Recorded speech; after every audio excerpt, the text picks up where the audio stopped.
Hello friends, welcome back to my channel.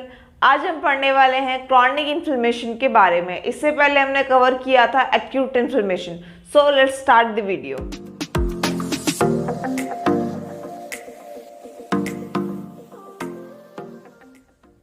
Chronic inflammation. What is chronic inflammation? Inflammation is of prolonged duration. मतलब कि inflammation का ऐसा form जिसमें जो कि कैसी हो, प्रोलॉन्ग ड्यूरेशन के लिए हो, मतलब एक लंबे समय के लिए हो, ऐसा फॉर्म ऑफ इन्फ्लेमेशन जो कि वीक, मंथ और ईयर तक हो। हमको पता है, जैसे कि हम जानते हैं कि एक्यूट इन्फ्लेमेशन थी वो शॉर्ट पीरियड ऑफ टाइम के लिए थी, बहुत कम पीरियड ऑफ टाइम के लिए थी, लेकिन वहीं क्रॉनिक जो होती है वो लंबे समय के लिए होती है। ये ठीक होने में, हील होने में वीक्स भी लगा सकती है, ईयर भी लगा सकती है और मंथ भी लगा सकती है, और ये बहुत लंबे समय के लिए होती है। इसी को हम कहते हैं क्रॉनिक इन्फ्लेमेशन। अब इसके कुछ फीचर्स क्या क्या हैं? इसका है, सेकंड है कैरेक्टरिस्टिक्स फीचर्स, मतलब इसके कौन कौन से फीचर्स हैं जिससे हम जान सकते हैं कि वो क्या है, कि वो क्रॉनिक इन्फ्लेमेशन का फॉर्म है। तो फर्स्ट है ऑनगोइंग टिश्यू डिस्ट्रक्शन, मतलब कि अगर लगातार टिश्यूज का डिस्ट्रक्शन हो रहा है किसी जगह पे, तो क्या होगा, हम उसको क्या मानेंगे, वो एक कैरेक्टर फीचर होगा किसका, क्रॉनिक इन्फ्लेमेशन का, जिसमें कि ऑनगोइंग लगातार क्या हो रहा होगा, टिश्यू का डिस्ट्रक्शन हो रहा होगा। सेकेंड है अटेम्प्ट्स एज रिपेयर, मतलब यहाँ पे क्या, यहाँ पे कोशिश भी हो रही होगी किस चीज़ की, रिपेयर की, कि सेल्स रिपेयर होते रहें। ठीक है, तो अटेम्प्ट्स एज रिपेयर। थर्ड है एक्यूट इन्फ्लेमेशन। क्रॉनिक इन्फ्लेमेशन जो है वो एक्यूट से भी हो सकती है, बिकॉज अगर एक्यूट इन्फ्लेमेशन लॉन्ग टाइम तक रहे तो इट में results into a chronic inflammation. वो बाद में जाके क्या किसका फॉर्म ले सकती है, वो बाद में जो एक्यूट इन्फ्लेमेशन है वो बाद में जाकर क्रॉनिक इन्फ्लेमेशन का फॉर्म ले सकती है। ठीक है, तो इसमें एक और पॉइंट है, ये है chronic inflammation is associated with asymptomatic response. कभी कभी क्या होता है क्रॉनिक इन्फ्लेमेशन में, क्योंकि लंबे समय तक होने वाली होती है, तो इसमें क्या होता है कि ये जो इन्फ्लेमेशन है ये क्या प्रोग्रेसिवली चलती रहती है और हमें पता नहीं चलता है, इसके कोई सिम्टम्स नहीं होते ऐसे कि इसे पता चले। जैसे हम इसमें भी आगे एग्जाम्पल पढ़ने वाले हैं इसके कौन कौन से हो सकते हैं। ठीक है, अब इसका जो नेक्स्ट पॉइंट है कॉजेज, इसके कारण कौन कौन से हो सकते हैं, किस किस वजह से ये हो सकती है इन्फ्लेमेशन। तो इसमें फर्स्ट वन है परसिस्टेंट इन्फेक्शन, मतलब कि ऐसा इन्फेक्शन जो कि रेगुलर लगातार रहे, परसिस्ट रहे, मतलब खत्म ना हो, तो वो क्या है, वो भी किसको कॉज कर सकती है, वो भी किसका कारण हो सकता है, क्रॉनिक इन्फ्लेमेशन का कारण हो सकता है। जैसे कि सम ऑर्गेनिजम्स में डिफिकल्ट टू बी इरेडिकेटेड, मतलब कि कुछ ऐसे ऑर्गेनिजम्स हैं जिनको बिल्कुल ख़त्म करना बहुत ही मुश्किल होता है बॉडी से।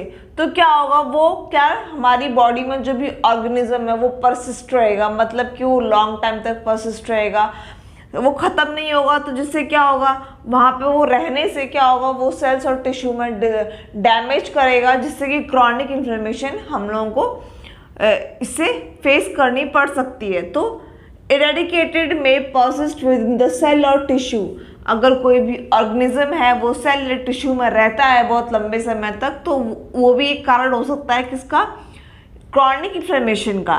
For example mycobacterium tuberculosis, as we know that, जिससे क्या होता है, टीबी होती है जिससे कि, तो ये भी एक इसका फॉर्म है। हमने देखा है बहुत बार कि जो टीबी वाले पर्सन्स होते हैं उनमें अर्ली स्टेज पे ऐसे कोई सिम्टम्स नहीं होते, थोड़ा मोड़ा बस खांसी वगैरह होता है, लेकिन बाद में जाके काफ़ी लंबे समय बाद क्या होता है, पता चलता है कि टीबी है उस पेशेंट को। तो ये क्या है, ये एक लंबे समय तक चलने वाला है, जहाँ पे क्या हो रहा है, परसिस्ट, जो भी ऑर्गेनिज्म है वो परसिस्ट कर रहा है for long period of time. ठीक है, अब ऐसे ही है सेकेंड एग्जाम्पल माइकोबैक्टीरियम लेप्रे, मतलब जो क्या कॉज करता है, वो लेप्रोसी को कॉज करता है। फंगी एंड पैरासाइट्स, ऐसे बहुत सारे फंगी हैं, पैरासाइट्स हैं, जो कि अगर लंबे समय तक हमारी बॉडी में रहते हैं, टिश्यूज में, सेल्स में रहते हैं, तो क्या करते हैं, वो क्रॉनिक इन्फ्लेमेशन कॉज कर सकते हैं। अब सेकंड है prolonged exposure of toxic agent, अगर लंबे समय तक किसी भी टॉक्सिक एजेंट का अगर क्या रहे वहाँ पे एक्सपोजर रहे किसी भी ह्यूमन बॉडी पे, टिश्यूज पे, सेल्स पे, तो क्या होगा, वो भी क्या हो जाएगा, एक तरीके से कॉज हो जाएगा किसका, क्रॉनिक इन्फ्लेमेशन का। जैसे कि एक्सोजीनस सिलिका सिलिकोसिस, मतलब कि एक्सोजीनस होता है जो बाहर से आता है सब्सटेंस, ऐसे सब्सटेंस जो बाहर से होते हैं, जो बाहर से आते हैं बॉडी के अंदर, टिश्यूज के अंदर, सेल्स के अंदर, जैसे कि सिलिका पार्टिकल्स, सिलिका पार्टिकल्स होते हैं। सिलिकोसिस जैसे बहुत सारी ऐसी फैक्ट्रीज हैं जहाँ पे लोग काम करते हैं, तो क्या होता है वहाँ पे कि वहाँ पे से वो सिलिका फैक्ट्री के अंदर काम कर रहे हैं, तो सिलिका पार्टिकल्स हैं उनके बॉडी में जा रहे हैं, लंग्स को प्रॉब्लम कर रहे हैं। तो ऐसी ये भी एक इसका वो है कि अगर कोई भी एजेंट जो टॉक्सिक है वो लंबे समय तक रहता है, या उसके अंदर उस कंडीशन में अगर कोई लंबे समय तक पर्सन रह रहा है, तो क्या होगा, वो हो जाएगा हमारा एक्सोजीनस फॉर्म में आ जाएगा, क्योंकि वो जो टॉक्सिक एजेंट है वो क्या करेगा, ह्यूमन बॉडी के अंदर कंटिन्यूसली जाता रहेगा और वहाँ पे परसिस्ट करता रहेगा लंबे समय, जिससे क्या हो जाएगा, वो पेशेंट, ये जो पर्सन होगा वो उससे अफेक्ट होगा और डिजीज कॉज हो जाएगी। एक्सोजीनस सिलिका सिलिकोसिस उससे फॉर्म होता है अगर सिलिका के पार्टिकल्स, एक्सोजीनस नहीं मतलब कि जो बाहर से आ रहा है, तो सिलिका के पार्टिकल किसी ने इनटेक कर लिए लंबे समय से, तो क्या होगा, उसको सिलिकोसिस हो जाएगा उसको। ऐसा ही है एंडोजीनस, जो कि बॉडी के अंदर ही हो रहा है, जो बॉडी के अंदर ही प्रोसेस हो रहा है, उसे कहते हैं एंडोजीनस। अगर कोई भी टॉक्सिक एजेंट है वो अगर अंदर ही क्या हो रहा है, इफेक्ट कर रहा है लंबे समय से, तो क्या होगा, उसको एक्सोजीनस फॉर्म कहलाती है। जैसे लिपिड्स, एथेरोस्क्लेरोसिस हो जाता है उस पेशेंट को, मतलब कि लिपिड्स होते हैं फैटी एसिड्स होते हैं। तो लिपिड क्या होता है, अगर लंबे समय तक आर्टरीज की ब्लड वेसल्स हैं, अगर उनके अंदर, ये कोई ब्लड वेसल है, यहाँ पे ब्लड अगर कोई फ्लो हो रहा है नॉर्मल स्टेट में, तो क्या होगा, अगर लिपिड आ गए, लिपिड कंटिन्यूसली बॉडी में परसिस्ट करते रहे लंबे समय तक, तो यहाँ पे क्लियर बना लेंगे ये क्या है, ये ब्लड वेसल है।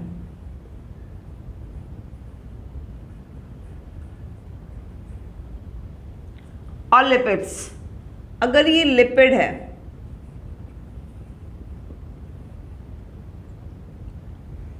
अगर यहाँ पे ये ब्लड, ये यहाँ पे लिपिड का एक्यूमुलेशन, अगर यहाँ पे लंबे समय तक लिपिड एक्यूमुलेट होता रहेगा, जमता रहेगा, तो क्या हो जाएगा, एथेरोस्क्लेरोसिस हो जाएगा, जहाँ पे कि ये जो ब्लड वेसल का साइज है वो तो सेम रहेगा, लेकिन जमा होने से जो ब्लड में क्या होगा, इंटरप्शन हो जाएगा काफ़ी ब्लड फ्लो में, जिससे कि क्या होगा कि सीवियर प्रॉब्लम्स हो सकते हैं उस पेशेंट को, और उसको इट में लीड्स टू हार्ट अटैक और बहुत सारी डेंजर प्रॉब्लम भी आ सकती हैं आगे जाके। ठीक है, तो हमने पढ़ा, इसमें फर्स्ट पढ़ लिया, सेकंड पढ़ लिया, थर्ड है ऑटो इम्यूनिटी। ऑटो इम्यूनिटी क्या होती है, खुद वाली इम्यूनिटी अगर क्या हो, अगर उसमें कोई प्रॉब्लम आती है तो वो कहलाती है ऑटो इम्यूनिटी। उसमें जैसे कि मान लीजिए इसमें है immune response against own antigens, अगर हमारी बॉडी, जो हमारी इम्यून सिस्टम है, वो अगर अपने ही बॉडी के साथ में, अपने ही बॉडी के कुछ एंटीजन साथ में ही क्या लड़ना स्टार्ट कर दे, तो वो क्या करेगा, अपनी बॉडी को ही, अगर अपने बॉडी के सेल्स दुश्मन मान बैठे हैं कहीं पर, तो क्या होगा, आपस में लड़ाई होगी, जिससे क्या होगा, नुकसान बॉडी को होगा। वैसे यहाँ सेम ये है कि जो इम्यून रिस्पॉन्स है वो अगेंस्ट ओन एंटीजन, अपने ही एंटीजन के खिलाफ क्या करता है, काम करता है, तो क्या होता है, उससे उसको डिस्ट्रक्शन हो जाता है। जैसे कि रिमेटॉइड आर्थराइटिस, इसमें ऐसा होता है कि अपने ही बॉडी के सेल्स होते हैं, वो क्या करते हैं, अपने ही बॉडी के एंटीजन के अगेंस्ट वर्क करते हैं, उनको मारते हैं, जिससे कि क्या होता है कि वो क्रॉनिक इन्फ्लेमेशन का कॉज हो जाता है। फोर्थ वन है परसिस्टेंट एक्यूट इन्फ्लेमेशन। परसिस्टेंट, मैंने बताया था आपको पहले ही, परसिस्टेंट का मतलब कि कोई भी लंबे समय तक रहे। तो अगर परसिस्टेंट एक्यूट इन्फ्लेमेशन, अगर एक्यूट इन्फ्लेमेशन भी अगर लंबे समय तक रह रही है, तो ये भी एक कारण हो सकता है किसका, क्रॉनिक इन्फ्लेमेशन का। जैसे कि मैं पता है, मैंने पहले भी आपको बताया था, if acute inflammation persist for a long period of time it may leads to the chronic inflammation। अगर लंबे समय तक एक्यूट इन्फ्लेमेशन बनी रहती है बॉडी के अंदर, सेल्स के अंदर, टिश्यूज के अंदर, तो वो किस में कन्वर्ट हो जाएगी, वो जाएगी क्रॉनिक फॉर्म में कन्वर्ट हो जाएगी। अब क्या है, हिस्टोलॉजिकल फीचर, मतलब क्रॉनिक इन्फ्लेमेशन के ऐसे कौन कौन से हिस्टोलॉजिकल फीचर हैं जो हमें यहाँ पढ़ने हैं। हिस्टोलॉजिकल फीचर्स वो होते हैं जो कि हम माइक्रोस्कोप में देखेंगे और बताएंगे किसी भी टिश्यूज़ का कि वो जो भी उस टिश्यू में हो रहा है वो क्या क्या हो रहा है, कौन कौन से ऐसी चीज़ें हैं जो कि फीचर्स जो कि दिखती हैं कहाँ पे, माइक्रोस्कोपिक लेवल पे किसी टिश्यू में, उसे वो कहेंगे हिस्टोलॉजिकल फीचर। फर्स्ट है इनफिल्ट्रेशन विद मोनोन्यूक्लियर सेल्स, मतलब कि क्या हो रहा हो वहाँ पे, इनफिल्ट्रेशन हो रहा हो किनका, मोनोन्यूक्लियर सेल्स। मोनोन्यूक्लियर सेल्स वो होती हैं जिनके पास तो सिर्फ एक न्यूक्लियस होता है, जैसे कि मोनोसाइट्स वगैरह हैं, ठीक है। तो जैसे for example infiltration with mononuclear cells, macrophages हैं इसके, लिम्फोसाइट्स हैं, प्लाज्मा सेल्स हैं, ठीक है। अब उसमें सेकंड क्या दिख रहा होगा फीचर, उसमें tissues destruction induced by the inflammatory cells. इसमें क्या दिख रहा होगा, टिश्यूज का लगातार डिस्ट्रक्शन हो रहा होगा, टिश्यू लगातार खत्म हो रहे होंगे, induced by the inflammatory cell, जो कि किससे इंड्यूस हुए होंगे, जो भी इन्फ्लेमेटरी जो भी सेल्स है जो इन्फ्लेम हुआ है उस सेल से क्या हो रहा होगा, वहाँ पर टिश्यू डिस्ट्रक्शन हो रहा होगा। Third, healing by replacement of damage tissue bye connective tissue. इसमें और क्या दिखेगा हम लोगों को, ये दिखेगा कि जो भी हीलिंग का प्रोसेस है वो कैसे हो रहा है, वो हो रहा है रिप्लेसमेंट ऑफ, इसमें जो रिप्लेस हो रहे होंगे डैमेज टिश्यू, किसकी वजह से रिप्लेस हो रहे होंगे, कनेक्टिव टिश्यू की वजह से रिप्लेस हो रहे होंगे। कौन कर रहा होगा, वो कनेक्टिव टिश्यू कर रहा होगा, फाइब्रोसिस जिसे कहते हैं, मतलब कि फॉर्मेशन ऑफ फाइब्रस टिश्यू, है ना। एंड न्यू ब्लड वेसल्स, और क्या हो रहा होगा, न्यू ब्लड वेसल्स बन रहे होंगे, उसी को हम कहते हैं, जब भी कोई नया ब्लड वेसल्स का फॉर्मेशन होता है उसे हम कहते हैं एंजियोजेनेसिस, जिसमें कि न्यू ब्लड वेसल्स का फॉर्मेशन होता है। अब इसमें नेक्स्ट है केमिकल मीडिएटर्स ऑफ इन्फ्लेमेशन। ऐसे कौन कौन से केमिकल मीडिएटर्स हैं जो कि इन्फ्लेमेशन में होते हैं। फर्स्ट है histamine, second bradykinin, prostaglandin, leukotrienes, platelet activating factor and nitric oxide. ये सारे किसके रिस्पॉन्सिबल होते हैं, ये केमिकल मीडिएटर्स हैं जो कहीं ना कहीं इन्फ्लेमेशन में अपना पार्ट देते हैं और अपनी भागीदारी देते हैं, ठीक है।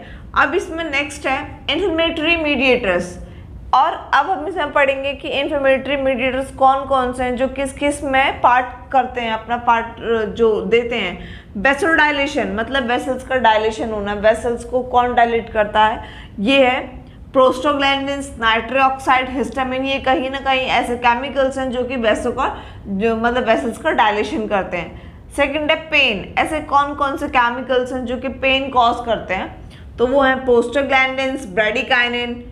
थर्ड है इंक्रीज वस्कुलर परमिएबिलिटी, और ऐसे कौन कौन सी चीज़ें जो वस्कुलर परमिएबिलिटी को इंक्रीज कर देती हैं। पहला इसमें histamine, serotonin, bradykinin, substance P and leukotrienes etcetera, ऐसे और बहुत सारे केमिकल्स हैं। फिर थर्ड है टिश्यू डैमेज, और ऐसे कौन कौन से ऐसे चीज़ें हैं, कौन कौन से सेल्स हैं जो कि क्या करते हैं, टिश्यूज़ का कहीं ना कहीं डैमेज भी करते हैं, तो वो है neutrophils and macrophages, lysosomal enzymes, oxygen metabolites and nitric oxide, ठीक है। ये कुछ सेल्स हैं जो कि, या फिर कुछ सेल्स हैं, कुछ चीज़ें हैं, कुछ सब्सटेंस जो क्या करते हैं, टिश्यू का डैमेज कहीं ना कहीं करते हैं। तो ये हो गए हमारे इन्फ्लेमेटरी मीडिएटर्स। अब हम लास्ट पढ़ते हैं टॉपिक क्रॉनिक इन्फ्लेमेटरी डिजीज़। ऐसी कौन कौन सी कुछ डिजीज़ हैं जो कि क्या है, क्रॉनिक इन्फ्लेमेशन के एग्जाम्पल्स हैं। अर्थराइटिस, मतलब इसमें फर्स्ट है अर्थराइटिस में लिम्फोसाइट्स, मैक्रोफेजेस एंड एंटीबॉडीज। अब अस्थमा, क्रॉनिक अस्थमा कह सकते हैं हम इसको, इसिनोफिल्स, आईजी मीडिएटर्स एक्शन। थर्ड है पल्मोनरी फाइब्रोसिस, पल्मोनरी फाइब्रोसिस में है मैक्रोफेजेस एंड फिब्रोब्लास्ट। तो ये हमने आज इसमें कुछ पढ़ा, ये इसके कुछ डिजीज़ के एग्जाम्पल्स थे, ठीक है।